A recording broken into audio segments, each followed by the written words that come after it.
porque hoje os temas, né, que vão ser uma continuação da terça-feira, onde eu falei sobre você é ridículo, né? Então falei um pouquinho sobre o nosso medo de ridículo e o quanto isso tem a ver, né, com os padrões repressivos, né, da nossa autenticidade, da nossa criatividade, o quanto que essa vivência, né, repressora que todos nós passamos acaba minando, né, muito do nosso poder pessoal, né, e acaba nos tirando, né, muito da nossa grande riqueza, que é as nossas diferenças, né, as nossas diferenças, a diferença que temos entre nós é o que gera riqueza na vida. Né? O fato de uma pessoa ser bom em uma profissão, outro no outro, o fato de uma pessoa ter dúvida em uma coisa e ter alguém para explicar, né? E transmitindo informações e sabedoria, tudo isso é essa diferença que gera movimento. Então, a sociedade que busca encaixar a gente, né, dentro de um padrão único, acaba nos adoecendo, né? Acaba tirando da gente essa riqueza, onde a gente não vive a nossa autenticidade e acaba também reproduzindo a repressão, né, para as pessoas que querem viver a sua autenticidade, a sua individualidade. Então a gente precisa estar muito atento, né? Muitas vezes a gente é chamado de ridículo, a gente tem medo de ser chamado de ridículo e a gente não vive então a nossa autenticidade. Em outros momentos a gente é quem chama o outro de ridículo, né? A gente é quem julga e critica o outro, exatamente pelo outro estar vivendo aquilo que eu ainda me sinto inseguro de viver. Então, gente, é muito importante a gente aprender e entender o valor das diferenças, tá? E aí hoje a gente vai dar uma continuidade, mas já em alguns processos que podem se tornar até adoecidos, né? Desse medo, né? Esse medo de rejeição, esse medo de crítica, esse medo de abandono. Isso pode gerar doenças graves psicológicas, né? Então, vou falar hoje um pouquinho de cada um desses temas. Vou falar um pouquinho sobre o que é a vergonha, que é um sentimento que todos nós temos. O que é uma pessoa tímida? Por que a pessoa já entra num processo já de timidez? E aí não é só a vergonha pontualmente sobre alguns pontos e algumas coisas da vida, e sim uma timidez, uma coisa onde a pessoa pode realmente ficar muito mais paralisada, isolada, introvertida na vida, né? E até a fobia social, que já é um adoecimento grave, tá? Na nossa vivência. Vamos andando aí, gente, pro pessoal. Esse é um tema para todo mundo, né? A gente vai olhar, mas eu não tenho fobia social, eu não tenho timidez, mas tem vergonha e com certeza isso também atrapalha você na sua vida. Então, assim, quanto mais autoconhecimento, quanto mais compreensão de como acontece, né, o nosso processo de desenvolvimento psicológico, emocional, mais empoderado a gente fica e mais a gente consegue romper essas repressões, tá bom? Então, como sempre, antes de eu começar, eu gosto de começar com uma frase, né? E eu escolhi essa frase porque eu acho que tem tudo a ver com o tema, que é o seguinte: quem vence alguém é vencedor. Quem vence a si mesmo é invencível. Por que eu escolhi essa frase? Porque, veja, a vergonha, a timidez, até a fobia social fala sobre, na verdade, um processo interno. Então, muitas vezes a gente gasta muito da nossa energia achando que os nossos desafios são externos. Achando que o que vai deixar a gente seguro é a ter aceitação de todo mundo, né? Ou o que vai deixar a gente seguro é todo mundo aplaudir a gente, todo mundo achar a gente o máximo. E não é, né? Então, muitas vezes a gente quer resolver os nossos problemas internos tentando controlar os ambientes, tentando controlar a opinião do outro, tentando ter o máximo possível de aprovação, e ainda assim isso não resolve, né? E por isso que eu acho que essa frase é muito inspiradora e muito importante para esse tema. Porque muitas vezes a nossa vergonha, o nosso medo de ser rejeitado, o nosso medo de ser criticado, que são medos muito constantes na vida, eles na verdade falam sobre como a gente se trata. A gente fica com muito medo do outro rejeitar a gente fica com muito medo do outro criticar a gente, mas isso na verdade só expõe a nossa relação com nós mesmos. Então muitas vezes o que a gente precisa de fato olhar e trabalhar é como eu me vejo. Será que eu sou a pessoa que me critico, que me rejeito, que me desqualifico? Né? Será que eu sou a pessoa que me persigo? Porque na grande parte, né, na verdade, sempre, o que a gente descobre, né, é que hoje, enquanto adultos, é claro que isso podem ter sido, né, gente, construções de referências e vivências traumáticas, mas hoje, enquanto adulto, não é quantas palmas a gente recebe, não são quantas pessoas elogiam a gente, é como a gente se sente com a gente mesmo, é como a gente se vê, a nossa autoimagem, como a gente se trata. É isso que vai definir muito do nosso processo na vida, nosso sentimento na vida, da nossa vivência de autenticidade e de criatividade é na nossa relação interna. Então não adianta você vencer e até conseguir a admiração ou a aceitação de um monte de pessoas, né? Tá bom, isso pode te trazer algum benefício, mas se você não tiver a sua própria aceitação, se você não for a pessoa que se aplaude em primeiro lugar, se você não for a pessoa que está com você, que tem um olhar para você mesmo, de empatia, de acolhimento, de incentivo, nada vai adiantar todas essas palmas externas. Você vai continuar inseguro, com vergonha, tímido. Veja, eu decidi fazer esse tema, gente, porque assim, dos temas que eu mais recebo é medo de exposição. É vergonha, é timidez, né? Terça-feira, gente, quem não assistiu essa live, eu vou estar ela já tá lá, eu só tô esperando a thumbzinha pra colocar ela no ar. Tem que assistir a live do medo do ridículo. Tem que assistir, porque a gente fica realmente aprisionado, né, por esses medos, né, de viver a nossa autenticidade, a nossa criatividade. Todos nós somos criativos, todos nós temos muito para oferecer para o mundo. Mas esse medo, que é um medo muito constante durante o nosso processo de desenvolvimento, que é o medo de não sermos aceitos, o medo da crítica, né, o medo da rejeição, controla muito a gente. Então a gente tem que entender que hoje, enquanto adultos, o nosso trabalho tem que ser interno. A gente tem que primeiro ver como é a nossa relação com nós mesmos. Por que que eu fico querendo que o outro faça por mim uma coisa que eu mesmo não faço? Porque olha só, quando a gente fala, por exemplo, do medo da exposição, essa pessoa ainda nem se expôs, mas ela já tá esperando o pior. Por quê? Porque ela já define quem ela é. Então ela tá esperando o pior porque ela já se sente menos. Ela já se desqualifica, ela já se persegue. E aí, obviamente, ela não vai querer se expor porque ela já é o que ela espera. Já existe uma verdade dentro da gente, né?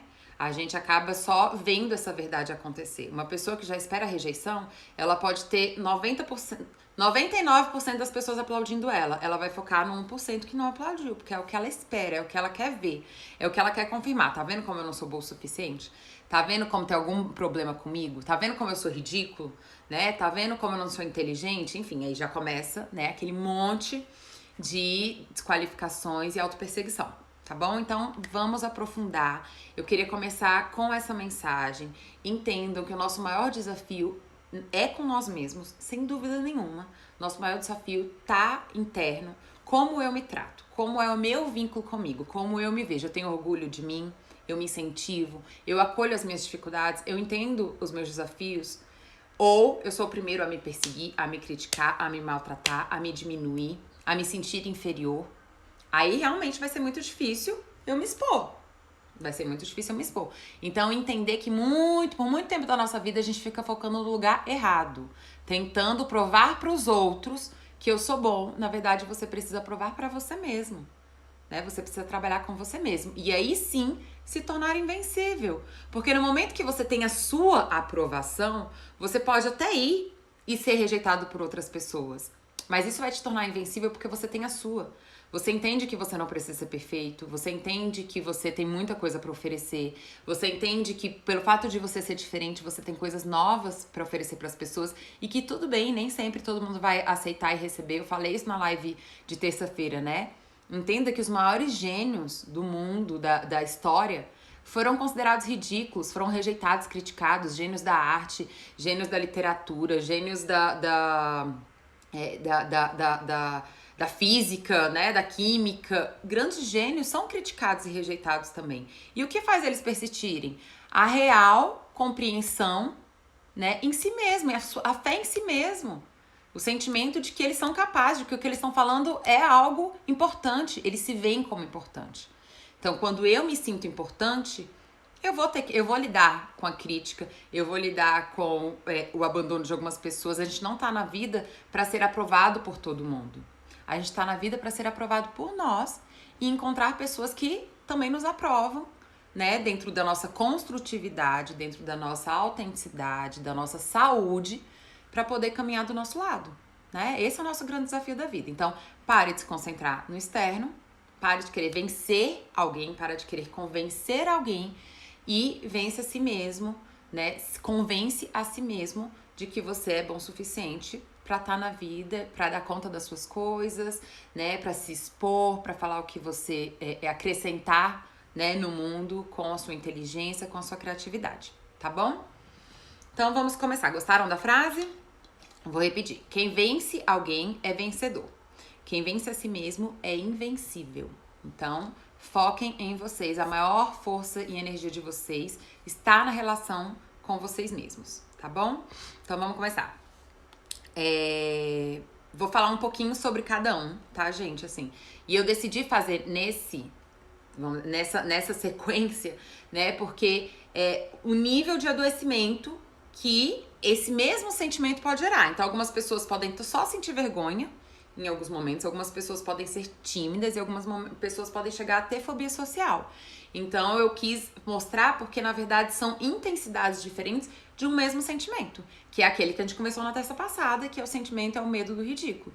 Essa é uma necessidade humana básica. Se sentir aceito, se sentir pertencente, se sentir seguro, né, e até confiante em si mesmo, num primeiro momento na vida, fala sobre a aprovação dos outros. Porque quando a gente é criança, gente, pensa só, a criança, ela não tá assim, no nível de poder igual ao adulto, né? Adulto com adulto, eles têm o mesmo nível de poder. Que fala o quê? Se um adulto fala uma coisa pro outro adulto, esse adulto, ele pode filtrar, ele pode ver o que tem a ver com ele, o que tem a ver com essa pessoa que tá falando. Ele tem outras referências na vida sobre ele. Então, assim, chega alguém e fala assim, mas você é péssima psicóloga.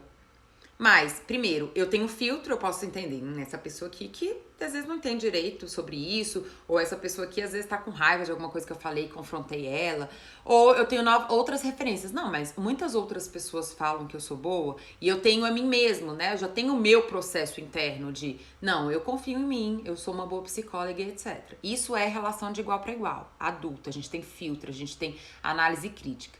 Com a criança, não. A criança, ela não tem uma análise crítica, ela não tem nem outras referências, aqueles adultos são toda a referência dela. Então, a criança tá aqui e o adulto, ele tem um poder sobre a criança. Então, a criança, ela tá querendo o quê? Ser aceita, amada, fazer parte, se sentir pertencente. Então, tudo que o adulto desqualifica ela confia e acredita, ela fala, realmente, isso aqui não é bom. O que a sociedade fala? Mulheres têm que ser assim, homens têm que ser assado. Tá aí, né, gente, a masculinidade tóxica, que mata tantos homens de suicídio, ano após ano. Porque um homem não pode falar sobre sua tristeza, não pode pedir ajuda, não pode falar sobre sua dor, né? A mulher não pode expressar sua raiva, a mulher não pode expressar sua sexualidade, não pode ter sua autonomia, porque isso gera, né, um receio no âmbito social. Então, tudo isso, num primeiro momento de vida, tem muito poder sobre a gente. E se a gente hoje, enquanto adulto, não para e faz uma reflexão sobre isso, a gente vai ficar simplesmente reproduzindo coisas que às vezes a gente já nem concorda mais. Quantas e quantas mulheres já têm uma fala feminista, que é basicamente me sinto igual, mas que tem atitudes e sentimentos de inferioridade? Então mostra que no fim das contas, lá no fundo ainda, a gente tá repetindo padrões. Emocionalmente, a gente ainda repete padrões. Então, a gente precisa questionar essas desqualificações, essas repressões que a gente vive, porque senão a gente acaba aí adoecendo cada vez mais. Então vamos começar com a vergonha. Vergonha, todo mundo sente vergonha. Isso é um sentimento natural, todo mundo tem. Vamos entender o que é esse instrumento da vergonha. Então eu tava explicando pra vocês, no primeiro momento da vida a gente tem a repressão que a gente chama repressão externa, que é basicamente eu venho pra vida e aí eu vou autenticamente me expressar. A criança é aquele serzinho autêntico, né? Ele tá com triste, ele chora, ele tá com raiva, ele esbraveja, né? Ele tá com medo, ele pede colo. A criancinha é bem autêntica. Então ela começa a viver a autenticidade dela. No momento que ela começa a viver a autenticidade dela, ela começa a sofrer as repressões. Então vamos dizer que uma criança nasce numa família que não pode expressar raiva. E ela ficou muito chateada com uma coisa, ela vai lá e expressa raiva. Imediatamente um adulto que tem dificuldade com a raiva vai simplesmente falar pra ela, isso é feio, não faça mais isso, que coisa horrorosa. Ao invés de educar aquela criança que tá precisando de educação, né? Olha, quando você estiver com raiva, você pode fazer isso e isso, aquilo e aquilo você não pode. Mas dificilmente a gente tem esse nível de educação, né? Que é de encaminhar a gente nas nossas emoções para que a gente saiba lidar com as nossas emoções. Não, geralmente é uma repressão. Não pode, não deve, é ruim, é feio. Então a criança é reprimida naquele momento. O sentimento dela, gente, é de vergonha. Eu expressei uma coisa autêntica e isso é feio, é ruim, é destrutivo, não pode, né? Eu não vou, isso ameaça o amor que eu vou receber, né? Me ameaça no amor, na aceitação, no ser pertencente. Então aquela criança imediatamente se sente envergonhada. Aquele é o primeiro contato dela com a vergonha. O primeiro contato dela com a vergonha é quando ela se sente inconveniente. Quando ela, por exemplo, a criança às vezes ela tá feliz e ela e às vezes o adulto pode falar, meu filho, fale mais baixo. Tem adulto que fala, cala a boca! Coisa horrorosa, que você é muito chato, cala a boca, menino, cala a boca. E aquilo constrange a criança imediatamente. Opa, então tem uma coisa que é natural em mim e que não é bem-vindo, que ameaça a minha aceitação, que é a coisa mais fundamental nesse momento da minha vida. Então esse é o primeiro contato que a gente tem com a vergonha. O que acontece? A gente passa por uma repressão externa. Isso gera uma dor, que é o que a gente chama da criança ferida interna, que todos nós carregamos e precisamos trabalhar. Isso gera uma criança ferida. Essa criança ferida, para ela se tornar adulta, ela começa com um processo de repressão interno. E por isso que eu falo, gente, hoje a nossa grande questão, o nosso grande desafio é com nós mesmos. Porque agora o processo é interno. Ou seja, aquilo que ela aprendeu que era ruim, que foi reprimido na vida dela, ela mesma vai começar a reprimir. Então agora, quando essa criança mostrar a alegria e tipo, falar alto, ela imediatamente vai ficar constrangida, vai ficar com vergonha. Ai, meu Deus do céu, fiz isso, não acredito que eu fiz isso. Ou, se tem um monte de gente dançando, ela vai pra uma festa e tem um monte de gente dançando, brincando, cantando, ela vai sentir vergonha de cantar, brincar. Porque em algum momento ela aprendeu que isso é ruim, é errado. Né? Ou seja, a vergonha se torna um instrumento repressor. Um instrumento repressor de uma coisa que a gente um dia entendeu que era feio, ruim, que me colocava como uma pessoa ridícula, né? Que não podia, ou que me fazia uma pessoa ruim. E agora a gente traz pra agora. Então, por exemplo, o próprio errar. Lá na infância, como que a gente viveu o erro? O que a gente aprendeu sobre o erro? Tem muita criança que é humilhada diante do erro. Tem muita criança que é humilhada. Humilhada se ela erra uma palavra, se ela lê errado, né? Imagina, gente, o quanto que é difícil ser criança, né? Você tá aprendendo um monte de coisa, ainda sendo dependente emocional das pessoas. Você tá aprendendo a ler, a escrever, a falar, a andar, a ter o mínimo de autonomia e ainda se sentindo extremamente dependente emocional de um adulto. Então, no momento em que a criança, por exemplo, é criticada, ridicularizada, diminuída no momento que ela erra, o que isso vai tornar? Vai tornar um adulto extremamente paralisado, enrijecido, que não vai arriscar em nada. Por quê? Porque sempre quando a gente vai arriscar em alguma coisa nova, sempre que a gente vai começar uma coisa nova na vida, a gente vai errar. Isso é previsto. Isso é previsto no processo de crescimento. Bem-vindo, né, Jara? Isso é previsto no processo de crescimento. Quando a gente tá no processo de desenvolvimento de alguma coisa nova, gente, o erro é regra, não é alternativa. Vai rolar, vai ter erro.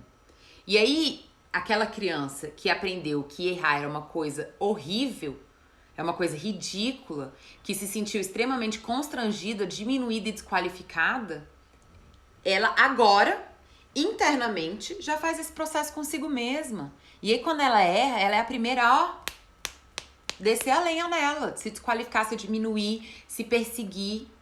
Então, veja, a vergonha é um instrumento, tá, gente? De repressão. E aí, a gente mesmo usa esse instrumento hoje na vida. Então, se perguntem. Toda vez que você tiver com vergonha, se pergunte, né? Qual é a capacidade que eu tô querendo usar aqui e que eu tô sentindo vergonha? É a alegria? É uma emoção? A alegria, a tristeza, a raiva, o medo, né? Muitos homens sentem vergonha de sentir medo, uma emoção que é natural e esperada. Gente, a gente vai fazer uma coisa nova. A gente vai passar por uma situação que é arriscada, uma cirurgia, por exemplo. Dá medo. E eu não posso sentir esse medo, né? Eu fico com vergonha disso. Aí começam todos os processos repressivos e adoecedores, né? Então, onde não só eu não posso experimentar e viver a minha autenticidade e o meu poder pessoal, como eu ainda preciso fazer daquilo que tá dentro de mim, né? Eu acabo usando daquilo ali pra me destruir. Entende? Então, além de eu não usar a minha potência, eu ainda me destruo. E isso é a vergonha, né? A vergonha é um instrumento repressor. É um instrumento repressor. Então, muitas pessoas sentem muita vergonha de errar. Muita vergonha de errar. Por exemplo, você vai se expressar numa rede social, né? Gente, ao vivo. Você vai errar, sei lá, uma conexão de um verbo com outro, ou você às vezes vai postando muita coisa, você vai errar uma palavra, não sei o quê. Se você não levar numa boa, no sentido de autocompreensão, né, de entender que faz parte do processo, ou às vezes você divulgou uma coisa errada, enfim, tá começando alguma coisa, vai errar. Se você não leva isso numa boa, primeiro, a chance de você não começar. Segundo, a chance de você não continuar. Essas duas coisas têm uma chance enorme. O que é resiliência? Resiliência é exatamente eu saber lidar com os desafios, não só os desafios da vida, com os desafios meus, internos, né? É isso, torna-se um ciclo vicioso, né? Então, eu aprendi e eu começo a me reprimir. E aí isso vai se tornando um ciclo vicioso mesmo. Vou me reprimindo, me desqualificando, me diminuindo. E aí, veja, não adianta as outras pessoas falarem que eu sou ótimo, maravilhoso, se eu não consigo entender isso dentro de mim. Então a gente precisa, gente, ressignificar, agora como adultos, as regras sociais e familiares que a gente aprendeu, para que a gente possa não ficar lá criticando e tendo raiva das pessoas, mas para que a gente possa viver a nossa autenticidade, a nossa criatividade. A gente tem que ter senso crítico hoje. Então eu quero que vocês percebam o momento que vocês têm vergonha sobre o que é. O que é que eu tô com vergonha? Tô com vergonha porque eu fui, sei lá, autêntica, porque eu fui criativa demais, porque eu expressei uma emoção que era proibido, eu tô com vergonha porque eu sinto vergonha de me expor. Qual é esse medo de se expor? O que acontecia quando você se expunha criança? Né? Tentem entender esse processo de vergonha, porque a gente precisa ir se acolhendo, desenvolvendo uma relação melhor com a gente, para que essa vergonha não controle a gente. E sim para que a gente entenda que eu tô com vergonha porque isso é um desafio, é uma coisa nova, ou porque eu entendia que isso daqui era ruim, era feio, era errado, mas agora eu tô entendendo que não, tudo bem, eu posso tentar, eu posso fazer, eu posso errar, eu posso me arriscar na vida e que tá tudo bem, tá? Então a vergonha é um instrumento repressor, uma repressão externa que agora é interna. A gente, assim como a culpa, né? A culpa é outro instrumento repressor. Então a culpa tem a ver com, eu aprendi que eu tenho que ficar, por exemplo, cuidando do outro, e no momento que eu cuido de mim, eu me sinto egoísta e me sinto culpada. Ai, meu Deus, eu deveria estar cuidando do outro, então eu sou uma pessoa ruim porque eu tô cuidando de mim, né? Então, a culpa, assim como a vergonha, são instrumentos repressores que agora acontece as repressões internamente, beleza? Então, olha só, a vergonha, quando ela tá num âmbito só de vergonha, acontece em situações, circunstâncias, né? E aí, geralmente, momentos novos na vida, quando a gente vai tentar uma coisa nova, né? Ou quando a gente vai desenvolver uma capacidade que antes era reprimida, vai aparecer a vergonha, lidem com isso, né? Acolha você mesmo, incentive a você mesmo, tenha compaixão. Ninguém tem que nascer sabendo, né, gente? A gente tá na vida pra desenvolver. Cuidado com a comparação. Ai, mas fulaninho faz isso. Tá bom, fulaninho tem facilidade, né? O desafio dele é outro, o processo de vida dele é outro. Concentre-se em você. Quais são os seus desafios, né? Pra você poder superar as suas travas, os seus medos, né? Quando a gente se compara, a gente já tá se reprimindo. A gente já tá se desqualificando. Então se incentivem, desenvolvam a relação com vocês para que vocês tenham poder diante da vergonha e não a vergonha defina o seu comportamento, tá bom? Então a vergonha, assim, ela é um processo que acontece, todo mundo sente, é o que a gente vai fazer com ela. Aí já vem a timidez, que aí já é um processo um passo além da vergonha, que quer dizer o quê?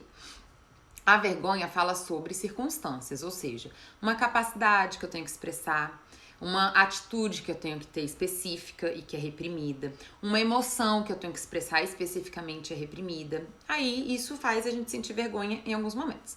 Já a timidez gente, é um passo a mais. Por que que eu falo que é um passo a mais? Assim, é um pouco mais difícil, né? É um pouco mais adoecido. Por quê? Porque a timidez, ela fala sobre, na verdade, uma coisa mais geral, que é eu sentir não que um comportamento, uma emoção ou uma capacidade seja errada, ridícula e diminuída. É eu sentir como toda a minha autoimagem. Ou seja, eu me sinto menos diante do mundo, né? A gente tem um conceito que a gente chama de posição existencial, que é como eu me vejo diante do mundo, como eu vejo a mim e como eu vejo o mundo, né? Então tem pessoas que vão se ver menos, inferior e vai achar o outro mais. Então vai ter um sentimento de que as pessoas, né, é o mundo que vai salvar ela, um amigo, um namorado, uma esposa, é alguém que tem que salvar ela porque ela é inferior e menos. Tem pessoas que são mais menos, que sentem que elas precisam salvar o outro, ou seja, são pessoas salvadoras, são pessoas persecutórias, que têm uma tendência de se achar mais, né, se sentir superior e aí ficar ali num padrão de salvar e ficar, vamos dizer, controlando a vida do outro. Nenhuma dessas duas posições, gente, nem eu me sentir menos e ver o outro como mais, e nem eu me sentir mais e ver como o outro menos, é saudável. Essas duas posições existenciais são destrutivas, tá? São destrutivas. Por quê? Porque na nossa humanidade nós somos mais e menos. Nós somos mais e menos, nós somos as duas coisas. Nós somos bons, somos capazes, mas somos imperfeitos. E a mesma coisa do outro. O outro também é bom, o outro também tem seus pontos positivos e também vai ser imperfeito. Então, essa coisa de que um precisa salvar o outro é um problema. Mas é isso que uma pessoa tímida sente. Ela sente que dentro do que ela se vê, né, na autoimagem dela, ela se vê como inferior. Então, não é só circunstâncias que fazem ela se sentir ridicularizada, diminuída, ameaçada. É na vivência dela.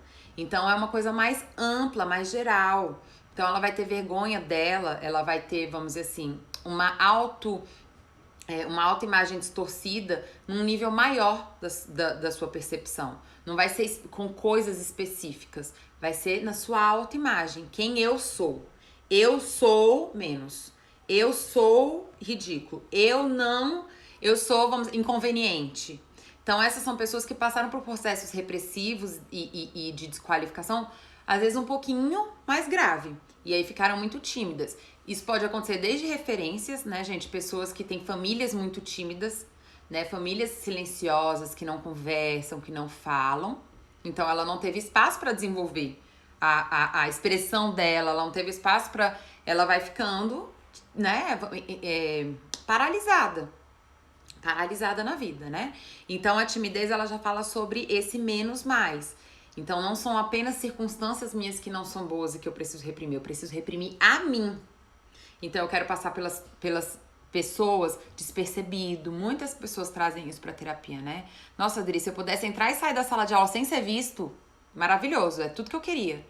Ah, se eu pudesse chegar no trabalho e ninguém me ver, ninguém vir falar comigo, ótimo. Seria ótimo pra mim. Então, são pessoas que têm tendências a ficarem mais solitárias, mais sozinhas, tá? Porque elas já entram... A timidez já fala sobre uma autoimagem, né?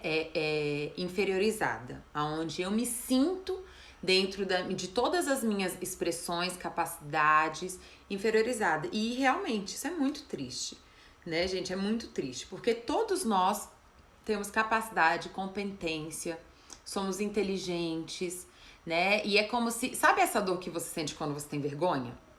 Quando acontece uma situação e você pega no flagra, você... que vergonha! Essa pessoa sente o tempo inteiro. Então, é uma coisa muito difícil, né? A timidez é realmente um processo muito dolorido. Porque, veja, quase tudo na nossa vida é vínculo, é troca, é expressão, né? No trabalho, no relacionamento, com os amigos... Né, os nossos prazeres, quase tudo na vida é feito em conjunto, em grupo, né, social, na vida com o outro, entende? E essa pessoa não pode, ela não se sente merecedora, ela não se sente com valor suficiente, né? E aí, gente, pode ser bullying, o próprio bullying. O bullying é muito destrutivo nesse sentido, né? Porque deixa a criança se sentindo inconveniente, às vezes porque ela é diferente, às vezes porque ela se porta de uma forma diferente do que o resto. E você sabe que muitas vezes essas crianças que são diferentes são crianças mais inteligentes.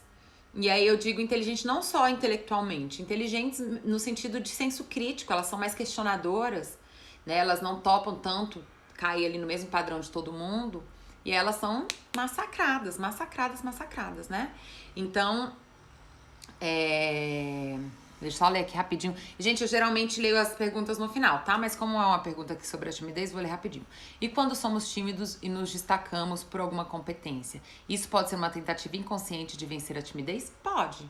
Na verdade, assim, a sua competência, o fato de você se destacar na sua competência, não é porque você está querendo vencer a timidez, né? Na verdade, é porque você é bom nisso, né? E isso está sendo expressado naturalmente, né? A timidez, na verdade, ela seria um boicote desse seu destaque. Porque a timidez fala sobre você não ser bom o suficiente, sobre você ser inconveniente, sobre ter algum problema com você, né? Sobre você se sentir inferior. Então, não cabe uma postura de grandiosidade, um lugar de grandiosidade, um destaque nessa autoimagem. Então, uma pessoa que é tímida, ela boicota muito a vida dela, exatamente porque viver em destaque faz com que ela tenha que lidar com a própria autoimagem dela, que é desqualificada e que é diminuída por ela mesma, tá? E aí precisa trabalhar, gente, de novo que eu falei lá no início do vídeo, né? A gente precisa, no início da live, a gente precisa trabalhar a nossa relação com a gente, a nossa autoimagem, como a gente se percebe. Quantas e quantas pessoas chegam na terapia inteligentíssimas, criativas, pessoas poderosíssimas, que morrem de vergonha, que são super tímidas. E por quê? Porque passaram por um processo de muito massacre social, familiar, né? E hoje carregam isso na vida. E aí hoje se vem dessa forma. Então acho que assim, a pior consequência de um trauma, a pior consequência de uma violência, porque isso é uma violência psicológica que a pessoa passou, né? Ela tá se sentindo tão inconveniente, isso é uma violência psicológica que ela passou, porque ela provavelmente ouviu muitas vezes que ela não era boa o suficiente. Ela, por exemplo, né, crianças que nascem em lares muito críticos, né? Ou seja, tem sempre alguém criticando, diminuindo, desqualificando ela. Lares muito agressivos, ou seja, tudo que ela faz, aquelas pessoas são impacientes, são agressivas com ela, né? Ou em lares muito quietos, como eu falei, né? Até em lares de muita superproteção. Porque a criança sente que ela não é capaz, então ela começa a ficar com vergonha dela, né? Tem alguém ali sempre resolvendo a minha vida pra mim, porque eu não tenho competência, eu não tenho capacidade. E ela acaba se sentindo, então, muito envergonhada e acaba desenvolvendo essa autoimagem de inferioridade, né? Então a timidez acaba sendo, que eu tava falando, que é a maior, vamos dizer assim, a maior destrutividade, a maior, o pior, né, dos traumas, gente, é que isso se torna uma verdade. Então a criança, o trauma não é só naquele momento, né? Esse trauma a gente carrega, a gente define, se torna a nossa verdade. Né? Então isso é o pior de tudo, porque a gente fica na vida só reproduzindo isso e perdendo, né, toda a nossa potência, perdendo nossa criatividade, perdendo a leveza, o próprio prazer, porque pessoas tímidas têm muita dificuldade de sentir prazer, precisam assim, de muito tempo e muito processo em contato com outras pessoas para se sentir seguro, para se sentir bem, né? Então são pessoas que têm muita dificuldade de fazer amizade e ficam pessoas muito solitárias. E aí veja, quanto mais solitário eu sou, menos habilidades sociais eu vou ter. Então se torna um ciclo mesmo, né? Eu tenho medo de pessoas, eu me afasto, eu acabo aprendendo menos a lidar com pessoas, com vivências, com vínculos, mais solitário eu fico e assim vai, né? E assim isso vai se alimentando. Então gente, quando a gente já chega ao nível de timidez, né? Fobia social, então, muito mais, né? Que eu vou explicar, que aí já é um adoecimento mais grave ainda, né? Mas precisa buscar ajuda no sentido de ressignificar a sua autoimagem, né? Para poder voltar a usufruir da sua autenticidade humana, né? Então, pessoas tímidas geralmente sofrem muito, são pessoas solitárias. quando você tiver uma pessoa tímida próxima de você, cuidado pra não constrangê-la. Porque às vezes uma coisa que é fácil pra você não é fácil pra aquela pessoa e tudo bem. E às vezes a gente quer, tipo, né, incentivar alguma coisa e acaba expondo aquela pessoa. Vai intimamente conversar com ela pessoalmente, né? Incentive, elogie, acolha, né? Que isso com certeza vai ser muito mais aproveitado pra pessoa, né? Do que, por exemplo, eu expor ela, né? Do tipo, nossa, mas você não fala nada, fala alguma coisa aí. Aquela pessoa, ela já tem... É isso, né? O que ela tá esperando, a pessoa que é tímida, que eu falei que tem uma autoimagem disfuncional, desqualificativa, inferior, ela já tá esperando o quê? Que ela vai se expor, que as pessoas vão achar ela ridícula, que as pessoas... Imagina você viver isso sempre com o sentimento que as pessoas vão te rejeitar, te criticar, te achar ridículo. É muito dolorido, né, gente? Então, assim, cada um tem suas dores, cada um tem sua história, cada um tem seus desafios. A gente tem que ter muita compaixão, cuidado, compreensão com o limite de cada um, né? Porque a timidez é uma expressão de dor. É isso que é. A timidez é uma expressão de dor, né? É uma expressão de baixa autoestima, é uma expressão de insegurança. Então a gente não pode tratar de qualquer jeito. Tem que ter empatia, tá? Pra isso, né? Não ferir mais ainda uma pessoa, tá? Então cada um tem seus desafios e isso é muito importante. Então veja, da vergonha... Uma vergonha que pode ser ocasional, de circunstâncias e emoções. Algumas outras pessoas vão ampliar isso para a autoimagem. E aí, na autoimagem, ela se sente ela incapaz, ela insuficiente, ela ridícula, ela inconveniente. E aí ela fica tímida de uma forma geral, ou seja, uma vergonha. Vamos dizer assim, a timidez é como se fosse uma vergonha generalizada, né? Na minha autoimagem. Aí, o que é a fobia social? Que é o que eu vou explicar um pouquinho agora. A fobia social, gente, é um pouco mais grave. Por quê? Porque a fobia social é a junção de eu me sentir inferior com a neurose, né, e a fantasia emocional de que o mundo, ou seja, que as pessoas também são ruins. Ou seja, eu sou ruim e o mundo é ruim. Que aí seria uma posição existencial do menos. Então, além de eu me sentir péssimo, eu tenho o sentimento de que as pessoas vão me fazer mal, de que as pessoas vão me agredir, vão me perseguir, agredir psicologicamente, me agredir. E aí, veja, isso gera um pânico. A fobia social, gente, e aí isso tá no CID, né? Na verdade, um transtorno ansioso. A fobia social é um transtorno de ansiedade, né? Que basicamente é o quê? É o sentimento de que eu estou em risco, em perigo. Então, muitas pessoas entram em ataque de pânico mesmo. Precisam se expor, precisam sair de casa, precisam apresentar um trabalho, né? Você pega, às vezes, o próprio TCC, né? Que é a apresentação, um trabalho final ali da faculdade, né? Ou reuniões de trabalho. Tem gente que entra em ataque de pânico mesmo. E aí é um sofrimento muito grave a fobia social, né? Porque e é isso, não é só eu me sentir inferior, mas como eu sentir que o outro vai usar dessa minha inferioridade para me agredir, para me diminuir, para me desqualificar. Então isso gera uma ansiedade muito grande, muito grande. E aí são vivências, geralmente, né? Isso são reproduções de vivências ainda mais graves, né? Então, ou seja, foram referências, né? Referências de relações indiferentes. Quer dizer o quê?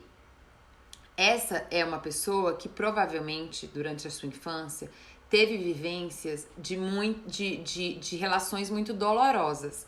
As relações geraram muita dor. Então, crianças que sofrem, por exemplo, um abuso sexual, um abuso psicológico grave, né? Um abuso físico, um abuso psicológico, gente, que não é só a perseguição e a crítica, mas a própria indiferença. Crianças que são tratadas com muita indiferença. Isso dói demais na criança. Dói demais, a criança sofre muito com isso. E ela começa a ter medo de gente, medo de pessoas. Medo de ser vista, medo de outra... Medo. Como se aquela pessoa fosse agredi-la de novo. Como se as outras pessoas fossem, né, persegui-la, abandoná-la de novo. Como um dia já aconteceu. Então ela se torna um pânico, né? Se torna um pânico. Então não só ela não é boa o suficiente, não só ela é inconveniente, como o mundo é perigoso. Entende? Então junta-se as duas coisas. O eu e o mundo. E eu fico sem saída. Minha saída é me isolar, me esconder e não sair de casa e não me envolver com ninguém e não me conectar, porque não tem saída. Eu sou péssimo, o mundo é péssimo. Pânico, né? Pânico mesmo. Aí gera um sofrimento muito grande. Essas são pessoas que vão precisar de tratamento psicológico e psiquiátrico, tá? Porque precisa de uma medicação para ajudar ela na atenção, né? Porque é como se fosse, assim, um sentimento, gente, de um leão o tempo todo na sua frente. É o sentimento de uma coisa muito grave acontecendo, né? Então, de novo, por isso que eu falo, né? A gente tem que ter empatia pelas pessoas. Isso da gente julgar, gente, isso é uma expressão de dor. Ninguém escolhe ser tímido, ninguém escolhe ter uma fobia social. Isso não é uma escolha autêntica. Isso é reprodução de medo, de dor, de trauma. Então a gente tem que ter amorosidade, empatia. Isso é empatia. É eu conseguir olhar o outro não a partir da minha vida e do meu julgamento, da minha experiência, mas a partir da experiência dele. Isso é se colocar no lugar. Então, esse é um processo muito grave, que gera muito sofrimento, que precisa de muito tratamento psicoterápico, né? De muito acolhimento, de muita compreensão, de paciência, persistência, para que essa pessoa possa ressignificar não só a autoimagem dela e aí passe a se sentir mais seguro consigo, como ela volte a confiar no outro. Volte a confiar. Você pega assim, vou fazer uma analogia, porque eu acho que isso fica claro. Por exemplo, você pega sei lá, um animal que sofreu algum tipo de agressão, né? E aí no animal, eu tô usando esse exemplo porque você consegue ver muito nitidamente na expressão corporal do animal, né? Você vai tocar nele, ele foge, ele recua, ele sente aquilo ali, ele não confia mais. Ele não confia, né? Ele não confia mais. Então é isso. A pessoa não confia mais na humanidade, não confia mais no outro. O sentimento dela é de que ela vai ser agredida, atacada a qualquer momento de uma forma muito grave. Então existe aí uma generalização, né, gente? E é isso que adoece. As generalizações adoecem. Então ali existe uma generalização de um trauma que ela viveu, ela generaliza para a sociedade, para a vida, né, para todas as outras pessoas. Então ela lança aquele agressor para todas as pessoas. Imagina. Então ela tá sempre ansiosa, porque ela sempre sente que ela vai ser atacada e agredida de novo, como um dia já foi, como uma experiência. Então foi uma experiência de relacionamento muito traumática, tá?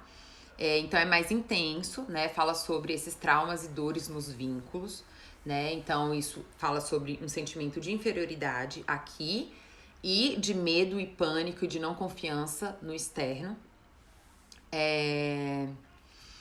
E aí o sentimento dessa pessoa é que é melhor ela se isolar e ficar sozinha, né? Então é esse sentimento de que ela é menos e o mundo é menos, tá? A fobia social, então, é um transtorno, né? É um transtorno de ansiedade social, tá? Tá dentro do CID, né? Ou seja, gera ataque de pânico, né? Então, assim, se quando você precisa se expor, né? Ou quando você vai, sei lá, fazer alguma coisa, né? Sair de casa ou alguma coisa desse tipo, e você chega a ter um ataque de pânico, busque ajuda, é muito sofrido, né? Você merece ter alguém com você para te ajudar, para te dar a mão nessa caminhada, nessa ressignificação de si e do mundo, né? Para que você possa voltar a usufruir de você e das relações, né? E da vida, de uma forma geral.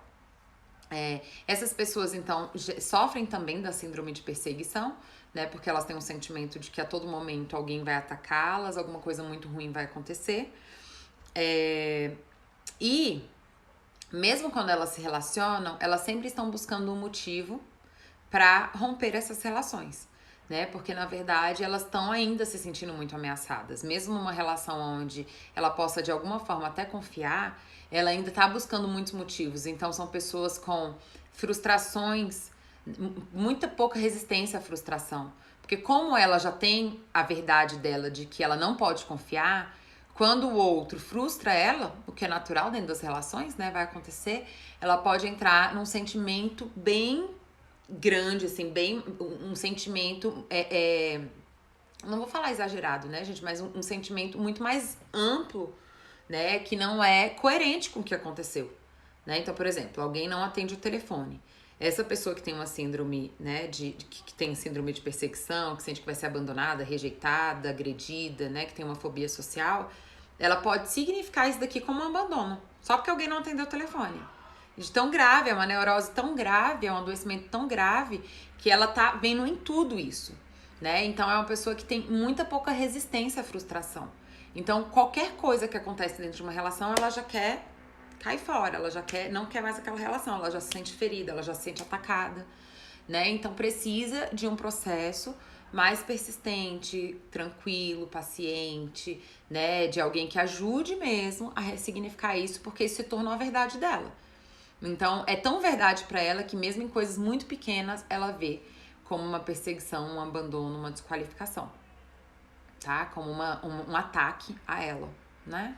Porque essa já é uma verdade, ela já tá muito recuada na vida e se sentindo muito insegura com a humanidade, tá? E aí, qualquer coisa ela vê e aí ela abandona as relações, né? Ela foge das relações, porque ela sempre tá se sentindo agredida, né?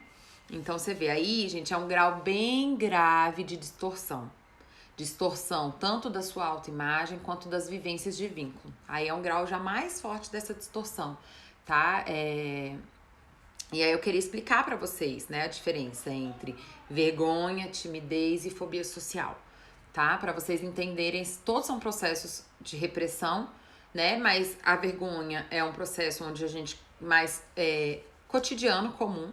E aí a questão não é hoje sentir vergonha, porque vai vir, porque isso já foi reprimido, mas é o que você vai fazer com isso, né? Ou seja, qual consciência você tem disso hoje para que você possa superar as coisas que você tem vergonha, né? A timidez precisa ir de uma, então, ressignificação de autoimagem, porque tem uma autoimagem distorcida, né, sobre si mesma, e aí fica se sentindo inferior ao mundo, né? E a fobia social, além de fazer uma ressignificação da sua autoimagem, tem que fazer uma ressignificação das pessoas, do mundo, né? Para que ela possa voltar a confiar e possa voltar a ter uma relação, né? Às vezes nunca nem teve, né, gente? Às vezes acontece desde muito pequeno. Então, ela possa voltar voltar não, né? Que ela possa experimentar. Muitas pessoas vão ser a primeira vez que vão ter algum tipo de relação, algum vínculo social, né? Ou amoroso, saudável. Ela precisa voltar a confiar. Sem confiança não tem relação, né? Sem confiança não tem relação. Então, muitas pessoas, gente, infelizmente, vivem a fobia social. A gente acha que é uma coisa assim, muito... Quem acha, né, que é uma coisa muito... Não.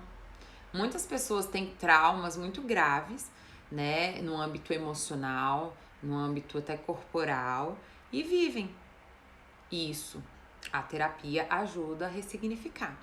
Porque na terapia você vai entender a sua história de vida, na terapia você vai conseguir perceber, né, as questões dos adultos que que estavam ali em torno de você, né? Você vai conseguir ter empatia pela sua criança ferida. E é esse amor, é essa empatia pela sua criança ferida que vai ajudar você a ressignificar a sua autoimagem, né? E aí você vai conseguindo ressignificar tanto a sua autoimagem quanto, por exemplo, confiar. Porque aí na terapia você já começa um vínculo de confiança ali com o psicólogo, né? Então, pra quem tem a fobia social, já ajuda também. Pois é, né, Rodrigo? Então, veja, né? A gente precisa, quando a gente tá numa fobia, a gente precisa mesmo de um auxílio medicamentoso, tudo bem, né, gente? Isso, de novo, não é uma escolha e nem é uma fraqueza. É uma dor. A gente precisa diferenciar fraqueza de dor. Muitas pessoas gostam de colocar fraqueza e dor no mesmo pacote. Não é, não. Fraqueza, gente, tem a ver com uma escolha, com uma... Dor, não. Dor é uma consequência, é uma vivência, né? Então, a gente precisa entender isso. Bom, gente, espero que vocês tenham gostado, né, dessa explicação. Muita gente sofre com isso, muita gente tem medo de se expor, muita gente tem medo, se sente inferior e muita gente tem pânico de se relacionar, né? Então é muito importante ter essa empatia, esse acolhimento pelas pessoas que circulam e com você mesmo. A empatia com você mesmo, na sua relação, entendendo que o que vai fazer hoje você superar, né, seja a vergonha, seja a timidez, seja uma fobia, é a sua relação com você. Tá? E, obviamente, o ambiente que você tá, né? Não adianta você querer ter uma boa relação com você se você ainda vive num ambiente muito tóxico e abusivo. Precisa se colocar num ambiente mais saudável. Então, antes de ler as perguntas, eu vou rapidinho ler a frase final, tá? Que eu sempre passo. E hoje eu escolhi essa frase que fala, tem tudo a ver com o que a gente estava conversando aqui, que é: só aquilo que somos realmente tem o poder de nos curar, tá? Essa é uma frase de Jung. Ou seja, só aquilo que nós somos enquanto essência tem o poder de nos curar. Ou seja, a gente precisa se aceitar na nossa humanidade. Acolher, aplaudir, incentivar as nossas potências, compreender, acolher, né, e se incentivar a partir dos nossos fracassos e a partir das nossas imperfeições, tá bom? Então lembre-se de estar muito atento quando você sentir vergonha. Vergonha de quê e por quê? O que eu vou fazer com isso? Vou me paralisar, vou desistir, vou ficar inseguro, ou vou ressignificar essa capacidade, ressignificar o erro, ressignificar a imperfeição, tá bom? Eu fiz uma live bem legal sobre inteligência emocional, né? Eu vou postar sexta-feira, amanhã, um vídeo falando sobre essa questão do erro, porque essa é uma das vergonhas, né? Muito latentes em todo mundo. Todo mundo tem muita vergonha de errar. Como se isso definisse, né? Como se isso nos definisse.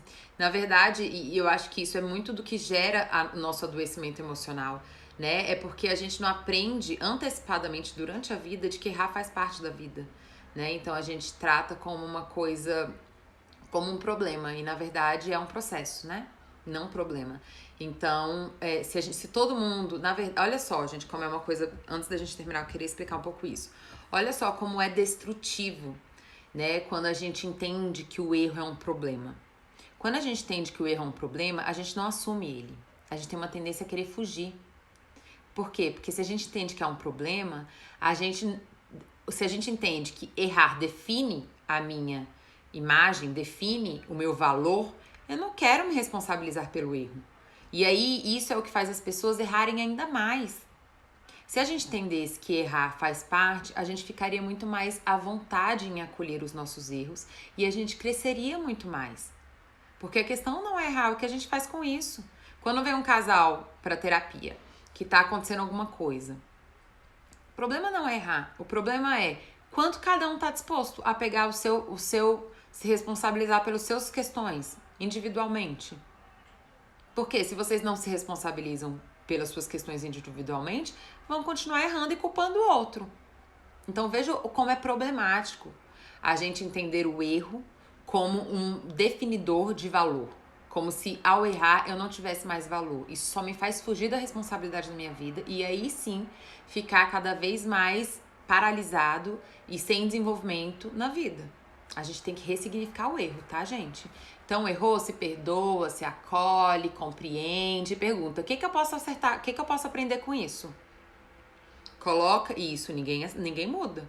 Coloca a responsabilidade em você, entenda que isso não define o seu valor, né? Que isso não fala sobre você ser uma pessoa boa ou ruim. Essa coisa de novela, gente, de filme, de que uma pessoa é só ruim, outra pessoa é só boa, isso não existe. Aliás, existe, né? Tem pessoas que são sociopatas, né? Mas tirando a sociopatia, as pessoas vão ter coisas boas e ruins. E é a nossa fuga da nossa responsabilidade, dos nossos defeitos, das nossas dificuldades, dos nossos erros, que nos torna ainda pessoas mais destrutivas. E não o acolhimento. O acolhimento faz a gente crescer.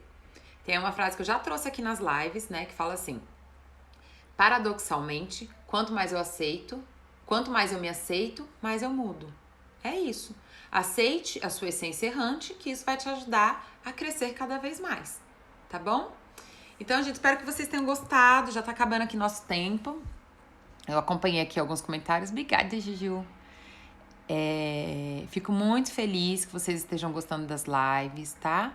Fico muito feliz de vocês estarem participando, dos feedbacks que eu recebo, não só aqui, né? Mas muita gente me manda depois aqui no direct, ou quando eu subo lá, né, no YouTube, muita gente manda mensagem lá.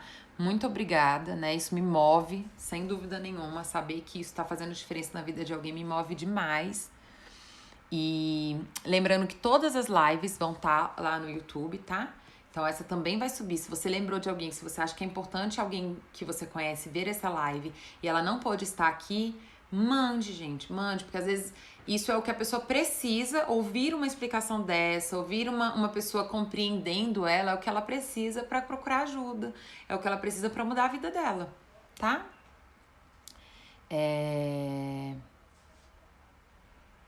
Ó, a Lady falou: me ajuda a tentar tirar mágoas do passado da minha mente. Eu vivo bem, mas sempre me vem na mente. Então, aí isso provavelmente são parte dos seus traumas, né? Gente, esse é um processo ativo. Muita gente me manda mensagem assim: ai, o que eu faço com isso? O que eu faço com aquilo? Isso é um processo, assim, não existe uma pílula mágica pra gente tirar isso da nossa mente. Por isso a terapia ajuda muito, né? Porque a terapia fala sobre persistência, né, e paciência. A gente, assim como a gente teve uma vida inteira pra construir esse trauma, né, porque a gente vive aquele trauma na infância, mas como eu tava explicando aqui pra vocês, a gente depois introjeta isso e se mantém na vida, né, alimentando esses traumas, né, a partir das neuroses, também não é um processo muito tão simples assim, né? A gente precisa de persistência também para romper esses traumas, tá bom? Então, cuidem de vocês, invistam em vocês, tá? Para vocês poderem usufruírem da humanidade de vocês, né? Terem uma relação amorosa com vocês mesmos, de amor, de aconchego, tá bom, gente? Então, logo mais vou estar subindo a live. Obrigada, gratidão pela presença de todo mundo. Gente, vocês podem deixar mensagem quando eu subo lá pro YouTube. Pode deixar mensagem que eu consigo responder tudo lá. Lá é mais tranquilo de responder, porque eu respondo quando eu tenho tempo, eu já vou respondendo lá. Tá bom? Um beijo no coração de todo mundo. Espero que tenha ajudado, que vocês tenham gostado.